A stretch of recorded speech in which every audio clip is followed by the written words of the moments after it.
সামান্য কিছু অংশে তাফসীর করব। এখন আমরা যে অংশে তাফসীর করব সেটা হচ্ছে ইয়্যাকা না'বুদু ওয়া ইয়্যাকা নাস্তাঈন। এর আগ পর্যন্ত মোটামুটি তাফসীর আমরা আপনাদের আগের মসজিদে কমপ্লিট করেছি। ইয়্যাকা না'বুদু ওয়া ইয়্যাকা নাস্তাঈন, আপনার জন্যই ইবাদত করি এবং আপনার নিকটে সাহায্য প্রার্থনা করি। এটা ইসলামের মৌলিক ভিত্তি, যেটা সকল নবী যে দাওয়াত নিয়ে এসেছেন, এই একটা দাওয়াতই আদম আলাইহিসসালাতু ওয়াসসালাম থেকে নিয়ে শুরু করে নূহ আলাইহিসসালাতু ওয়াসসালাম, হুদ আলাইহিসসালাতু ওয়াসসালাম, লূত আলাইহিসসালাতু ওয়াসসালাম, ইব্রাহিম, ইসহাক, ইয়াকুব, ইউসুফ, মুসা, হারুন, ঈসা, ইয়াহইয়া, জাকারিয়া, সবাই, এবং আমাদের নবী মুহাম্মদ সাল্লাল্লাহু আলাইহি ওয়াসাল্লাম পর্যন্ত সকল নবী এই একটি দাওয়াতি মানুষকে দেওয়ার জন্য এসেছেন যে আমরা ইবাদত করব শুধু কার? একটু বলেন, শুধু কার? আর বিপদে পড়লে সাহায্য চাইবো শুধু কার কাছে? আল্লাহর কাছে। আর এই এক জায়গাতেই যুগে যুগে মানুষ বিকৃতি তৈরি করেছে। এত নবী পাঠানোর কি দরকার? মানে নবী চলে গেলেই মানুষ এই জায়গাতে সমস্যা তৈরি করেছে। কি সমস্যা তৈরি করেছে? ইব্রাহিম আলাইহিস সালাম মানুষকে দাওয়াত দিয়ে দিয়ে তাওহীদ শিখালো। ইব্রাহিম আলাইহিস সালাম বিদায় নিতেই মানুষ ইব্রাহিম আলাইহিস সালামের মূর্তি বানালো, ইসহাক ইয়াকুবের মূর্তি বানালো, ইউসুফের মূর্তি বানালো, কাবা ঘরের মধ্যে ঢুকিয়ে দিল, দিয়ে বললো আমরা আর সরাসরি আল্লাহর কাছে চাইতে পারবো না, এই মূর্তিকে সন্তুষ্ট করলে আল্লাহ সন্তুষ্ট হবে। এই জিনিস কপি পেস্ট হতেই থেকেছে। এমনকি আশ্চর্য হবে, নবী বেঁচে আছে তাও মানুষ শিরক শুরু করে দিয়েছে। জানেন কোন নবীর ক্ষেত্রে? কোন নবীর ক্ষেত্রে? নবীর জীবদ্দশাতে তার অনুসারীরা শিরক শুরু করে দিয়েছে। বলেন, মুসা আলাইহিস সালাতু ওয়াস সালাম। মুসা আলাইহিস সালাতু ওয়াস সালাম তুর পাহাড়ে গেছে ইবাদত করার জন্য 40 দিন। সামিরি বলছে আমি অমুক জায়গাতে জিবরাইলের পা দেখেছি, জিবরাইলের পা ফেলতে দেখেছি, ওই জায়গার মাটি দিয়ে বাছুরের মূর্তি বানিয়ে ফেলেছে। তোমরা এবার বাছুরের ইবাদত করো, আল্লাহকে পেয়ে যাবে। সবাই ইবাদত করা শুরু করেছে। মুসা আলাইহিস সালাতু ওয়াস সালাম তো 40 দিন পরে এসে মাথা গরম, যেই তাওহীদ শিখানোর জন্য আল্লাহ আমাকে পাঠালো, আমার উম্মত কি করলো? উনি রাগে ওনার ভাইয়ের হারুনের দাড়ি ধরেছিলেন যে হারুন, তুমি আমার অনুপস্থিতিতে কি করেছো কি? তাহলে শিরক এমন একটা সংক্রামক ব্যাধি যে নবী চলে গেলেই তার উম্মতেরা শিরকে লিপ্ত হয়ে যেত। তখন আল্লাহ আবার নবী পাঠায়, আবার নবী চলে গেলে আবার মানুষ শিরক করে, আবার নবী পাঠায়। আর মানুষের হৃদয় হচ্ছে ভীত সন্ত্রস্ত, বিপদে পড়লে মানুষের হুঁশ থাকে না। গ্রামগঞ্জের মায়া লোককে আপনি হাজার বক্তব্য দিয়ে যান, আমি আব্দুর রাজ্জাক বিন ইউসুফ আর আব্দুল্লাহ বিন আব্দুর রাজ্জাক হাজার তাওহীদের আলোচনা করে যাক, পরের দিন উঠে কবিরাজের কাছে যা তাবিজ নিয়ে আসবে। বলে বিপদে পড়লে নাকি তাবিজ ছাড়া আর কিছুই কাজ করে না। আর জিনের সহযোগিতা নিবে, জিনের আশ্রয় নিবে। তো এই জন্য শিরক খুব ভয়ঙ্কর। ইয়্যাকা না'বুদু ওয়া ইয়্যাকা নাস্তাঈন, এই আয়াতটা শিরকের বিরুদ্ধে। এই আয়াতটা কিসের বিরুদ্ধে? শিরকের বিরুদ্ধে। যে আমরা ইবাদত করব শুধুই শুধু কার? সাহায্য চাইবো শুধুই কার কাছে? আল্লাহর কাছে। কেন চাইবো তার কথাগুলো আগের আয়াতে চলে গেছে।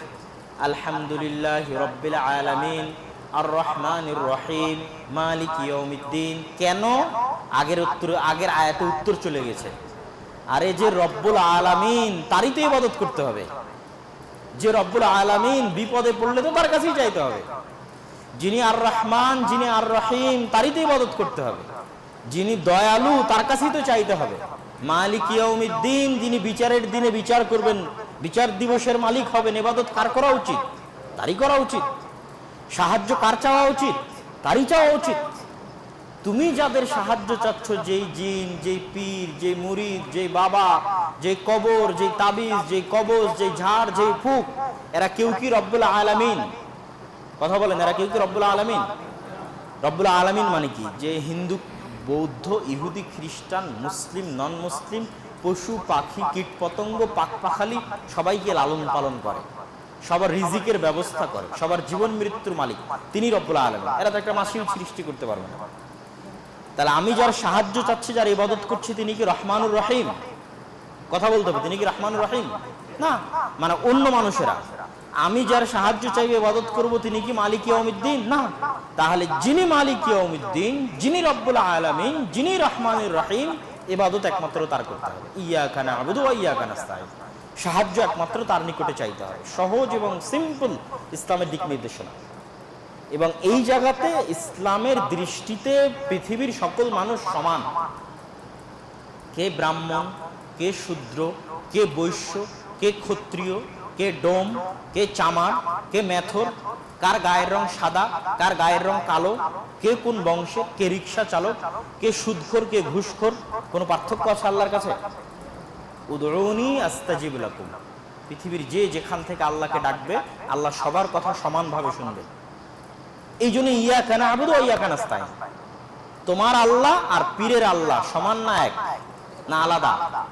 সমান। আমার আল্লাহ এবং আরেকজন কবিরাজের আল্লাহ সমান না আলাদা? সমান। একজন ঘুষখোরের আল্লাহ আর একজন ডোম চামার মেথরের আল্লাহ, আর একজন নবীর বংশের যিনি তার আল্লাহ সমান না আলাদা? সমান। এটা আফ্রিকান কালোর আল্লাহ আর একটা ইউরোপিয়ান সাদা চামড়ার আল্লাহ সমান না আলাদা? সমান।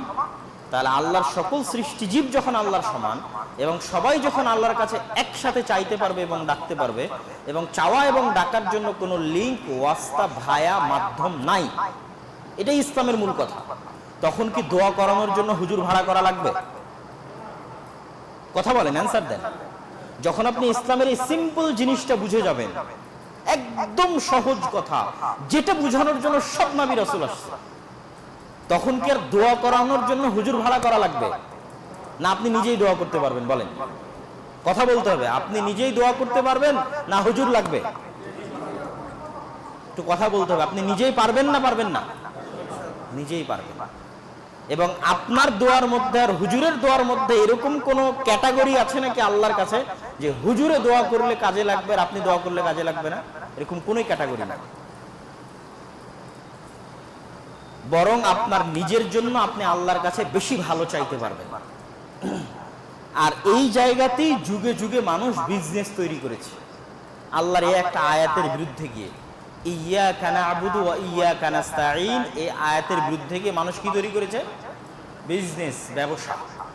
হিন্দু ধর্ম বলেন, ইহুদি ধর্ম বলেন, বৌদ্ধ ধর্ম বলেন, খ্রিস্টান ধর্ম বলেন, এমনকি মুসলমানদের মধ্যে বলেন, সবাই একটা জায়গায় বিজনেস তৈরি করেছে।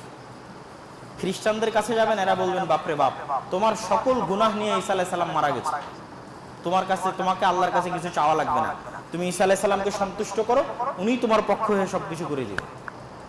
আর ইসলাম কি বলছে? ইয়্যাকা না'বুদু ওয়া ইয়্যাকা নাস্তাঈন, তুমি ডাকবা আল্লাহকে, তুমি ইবাদত করবা আল্লাহ, তুমি চাইবা আল্লাহর কাছে, কোনো মাধ্যম লাগবে না, কোনো ভায়া লাগবে না, কোনো ওয়াস্তা, কোনো লিংক লাগবে না। বুঝেননি মনে হয় আমার কথা? হিন্দুদের বাবারা কি করছে? এই জায়গাতে একই জিনিস তৈরি করে দিয়েছে। আপনি হিন্দুদের কাজ কারবার দেখলে মনে করবেন যে এই আধুনিক যুগে জাহেল, অজ্ঞ, মূর্খ। বাবা বাড়ি দিয়ে দিচ্ছে, অসুখ ভালো হয়ে যাচ্ছে। মুসলমানদের মধ্যে ওই দূরে থেকে মাইকে ফু দিয়ে দিচ্ছে, যতজন আছে সবার অসুখ ভালো হয়ে যাচ্ছে। হাজার হাজার ভিডিও আছে ফেসবুক, ইউটিউবে। তাহলে ওই যেখানে আল্লাহ বলতেছে তুমি নিজে দোয়া করো, সরাসরি আল্লাহর সাথে তুমি কথা বলো, সেখানে প্রত্যেকটা ধর্মের ধর্মগুরুরা এই জায়গাতে ব্যবসা তৈরি করেছে। বাবা তুমি পারবা না, তুমি তো সুদখোর, তুমি তো ঘুষখোর, তুমি তো জেনাকারী, তুমি তো অনেক বড় পাপী। ব্রাহ্মণেরা বলবে তুমি তো শূদ্র, তুমি বৈশ্য, তুমি ক্ষত্রিয়, আমরা আল্লাহর মাথা থেকে সৃষ্টি হয়েছি, আমরা সর্বশ্রেষ্ঠ। বনী ইসরাঈলরা বলবে আমরা আল্লাহর সন্তান, আমরা সর্বশ্রেষ্ঠ। আর ইউরোপীয় সাদা চামড়ারা বলবে আমরা হচ্ছে সাদা চামড়া, তোমরা হচ্ছে কালার জাতি, মানে তোমাদের গায়ের রং সাদা নয়, এই জন্য আমরা সর্বশ্রেষ্ঠ। তো সবাই সবার শ্রেষ্ঠত্ব নিয়ে আর একজনকে ব্ল্যাকমেইল করবে। আর এই ব্ল্যাকমেইলে কি আসবে? টাকা আসবে। কি আসবে? টাকা। পীরের টাকা, বাবার টাকা, ঠিক আছে, সবার টাকা। টাকা দিবেন আর সবকিছু আপনার জন্য আল্লাহর কাছে আপনার ওকালতি করবে আর সব ঠিক হয়ে যাবে। আর এখানেই সকল নবী রাসূল আল্লাহ পাঠিয়েছে, এখানেই সকল কোরআনের আয়াত, আল্লাহর তাওহীদের বিশ্বাস এই জায়গাতে। ইয়্যাকা না'বুদু ওয়া ইয়্যাকা নাস্তাঈন, দোয়া আপনাকে করতে হবে, ইবাদত আপনাকে করতে হবে, চাইতে হবে আপনাকে, সবাই সমান আল্লাহর কাছে। এবং এই জায়গা থেকেই যেমন শিরকের উৎপত্তি হয়েছে, এই জায়গা থেকেই তেমন বেদাতের উৎপত্তি হয়েছে। শিরক তৈরি হয়েছে আগেও অন্য ধর্মে ছিল। শিরক আগে অন্য ধর্মে ছিল না? অন্য যত নবী রাসূল চলে গেছে সব নবী রাসূলের পরে তাদের উম্মত শিরক করেছে। Copy paste, copy paste, copy paste, same জিনিস যুগে যুগে কপি পেস্ট হয়েছে। আজকের যুগেও কপি পেস্ট হচ্ছে শিরক। একই রাস্তা, একই চিন্তা ভাবনা, একই কথাবার্তা, একই ভয় দেখানো, ভয়ের বিজনেস, ডর কা বিজনেস। ভয় ফেলাও, জিতনা ভয় দেখাবা, যত ভয় দেখাবা তত ইনকাম। মানে বাবার দবদবার, পীরের দবদবা, যত ভয় দেখাবা তত ইনকাম। আর ইসলাম বলতেছে কোনো ভয় নাই, আল্লাহর কাছে সবাই সমান। তুমি যতই পাপিষ্ঠ হও, রাতে দরজা বন্ধ করে দিয়ে 2 রাকাত সালাত আদায় করো, হুজুরকে দিয়ে দোয়া করানো লাগবে না। তোমার বাবার জন্য তুমি দোয়া করো, আল্লাহ শুনবে, তোমার শোনার জন্য বসে আছে। সহজ এবং সিম্পল, এর চেয়ে সহজ সিম্পল কথা হয় না। কিন্তু ইসলামে আর একটা নতুন জিনিস যুক্ত হয়েছে, বেদাত। আল্লাহর নবীর মৃত্যুর পরে দিনের নামে, দিনের মধ্যে এমন কিছু করার চেষ্টা যেটা দিনের অংশ নয়, সেটাই বেদাত। আল্লাহর নবীর মৃত্যুর পরে দিনের নামে, দিনের মধ্যে এমন কিছু করার চেষ্টা করা যেটার উপর আল্লাহর নবীর কোনো আদেশ নাই, যেটার উপর আল্লাহর কোনো আদেশ নাই, সেটাই হচ্ছে বেদাত। এবং এটা সিরাতে মুস্তাকিম নয়। পরের আয়াতে যাবেন, ইয়্যাকা না'বুদু ওয়া ইয়্যাকা নাস্তাঈন ইহদিনাস সিরাতাল মুস্তাকিম। হে আল্লাহ, আপনি আমাদের সিরাতে মুস্তাকিম দেখান। সিরাতে মুস্তাকিম কি? আল্লাহই বলে দিচ্ছে, সিরাতাল লাযীনা আন'আমতা আলাইহিম। সিরাতে মুস্তাকিম কি? তাদের পথ যাদের উপর আল্লাহ দয়া করেছে। কাদের উপর আল্লাহ দয়া করেছে? নবিয়্যিন, নবীদের উপর আল্লাহ দয়া করেছে। সিদ্দিকিন, সিদ্দিকদের উপর আল্লাহ দয়া করেছে। শুহাদা, শহীদদের উপর আল্লাহ দয়া করেছে। তাহলে নবী, সিদ্দিক, শুহাদা, সালেহ, সাহাবী, তাবেঈ, এনারা সকলেই হচ্ছে দয়াপ্রাপ্ত। তাদের রাস্তা হচ্ছে সিরাতে মুস্তাকিম। রাসূল সাল্লাল্লাহু আলাইহি ওয়াসাল্লাম বলছেন, খায়রুল কুরুনি কারনি সুম্মাল্লাযীনা ইয়ালুনাহুম। আমার সাথে যারা আছে এরা সর্বশ্রেষ্ঠ, আমার পরে যারা আসবে তারা তারপরে সর্বশ্রেষ্ঠ, তারপরে যারা আসবে তারা তারপরে সর্বশ্রেষ্ঠ। মানে সাহাবীরা সর্বশ্রেষ্ঠ, তারপরে তাবিরা সর্বশ্রেষ্ঠ, তারপরে তাবে তাবিরা সর্বশ্রেষ্ঠ। এরাই তারা আল্লাযীনা আন'আমতা আলাইহিম, যাদের উপর আল্লাহ দয়া করেছে। তাহলে এখন আপনি যে কোনো আমল করতে গেলে যদি সিরাতে মুস্তাকিম খুঁজতে যান, তাহলে আপনাকে দেখতে হবে কি?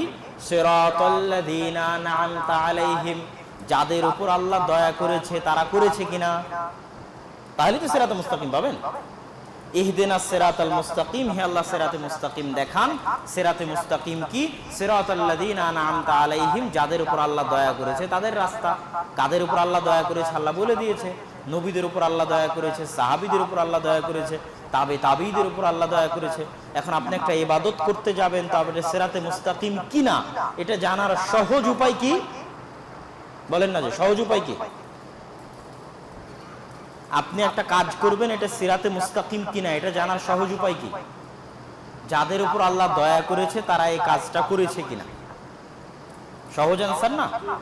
তারা যদি করে থাকে তাহলে সিরাতে মুস্তাকিম, যদি করে না থাকে তাহলে সিরাতে মুস্তাকিম নয়। তাহলে 1 নাম্বার কি? নবী, নবীরা করেছে কিনা। সকল নবী, আগের নবী, আমার নবী, করে থাকলে সিরাতে মুস্তাকিম, না করে থাকলে সিরাতে মুস্তাকিম নয়। সাহাবীরা করেছে কিনা, করে থাকলে সিরাতে মুস্তাকিম, না করে থাকলে সিরাতে মুস্তাকিম নয়। তাবে তাবীরা করেছে কিনা, করে থাকলে সিরাতে মুস্তাকিম, না করে থাকলে সিরাতে মুস্তাকিম নয়। এই জায়গায় নবী, সিদ্দিক, শুহাদা, সাহাবী, তাবে তাবী বাদে কোন বুজুর্গ, কোন আলেমে দিন করলো, এটা কিন্তু সিরাতে মুস্তাকিম পাওয়ার রাস্তা। এটা আল্লাহ কোরআনে বলেন। কেননা তিনি দয়াপ্রাপ্ত কিনা এটা আপনি জানবেন কিভাবে? আমি আল্লাহর দয়াপ্রাপ্ত কিনা এটা আপনি জানবেন কিভাবে? কারা দয়াপ্রাপ্ত তাদের কথা তো আল্লাহ বলেই দিয়েছে। নবীরা দয়াপ্রাপ্ত, সাহাবীরা দয়াপ্রাপ্ত, সহজ কথা। সিরাতাল লাযীনা আন'আমতা আলাইহিম, ওদের রাস্তা যাদের উপর আল্লাহ দয়া করেছে। কারণ আব্দুল্লাহ বিন আব্দুর রাজ্জাক আর আব্দুর রাজ্জাক বিন ইউসুফের উপর আল্লাহ দয়া করেছে কিনা এর কোনো গ্যারান্টি আছে? কিন্তু সাহাবীদের উপর আল্লাহ দয়া করেছে এটা নিশ্চিত না নিশ্চিত নয়? নিশ্চিত। নবীদের উপর আল্লাহ দয়া করেছে এটা নিশ্চিত না নিশ্চিত নয়? নিশ্চিত। তাহলে কোন বড়, কোন বুজুর্গানি দিন, কোন ইমাম, কোন পীর, কত বড় আলেম, কে করে গেল কে করে গেল না, এটার কোনো ধর্তব্য সিরাতে মুস্তাকিমে নাই। সিরাতে মুস্তাকিমে ধর্তব্য পড়ে নবী করেছে কিনা, নবীর আগের নবীরা করেছে কিনা, নবীর সাহাবীরা করেছে কিনা। করে থাকলে সিরাতে মুস্তাকিম, না করে থাকলে নয়। না করে থাকলে কি গায়রিল মাগদুবি আলাইহিম ওয়ালাদ-দালিন, পথভ্রষ্ট অভিশপ্তদের রাস্তা। এটার ব্যাখ্যা আমরা এশার পরের মসজিদে করব ইনশাআল্লাহ, এই পরের আয়াতের ব্যাখ্যা। এই পর্যন্তই আমাদের আলোচনার আমরা সারমর্ম। এক, ইয়াকা না'বুদু ওয়া ইয়াকা নাস্তাইন, এখান থেকে এর বিরুদ্ধে সব শিরক, যত শিরকের রাস্তা আছে সবগুলো কার বিরুদ্ধে? ইয়াকা না'বুদু ওয়া ইয়াকা নাস্তাইন। আল্লাহ বলছে তুমি আল্লাহর ইবাদত করো এবং তুমি আল্লাহর কাছে চাও। তোমার বাপ মরে গেছে, তুমি দোয়া করো, আমি বসে আছি তোমার দোয়া শোনার জন্য।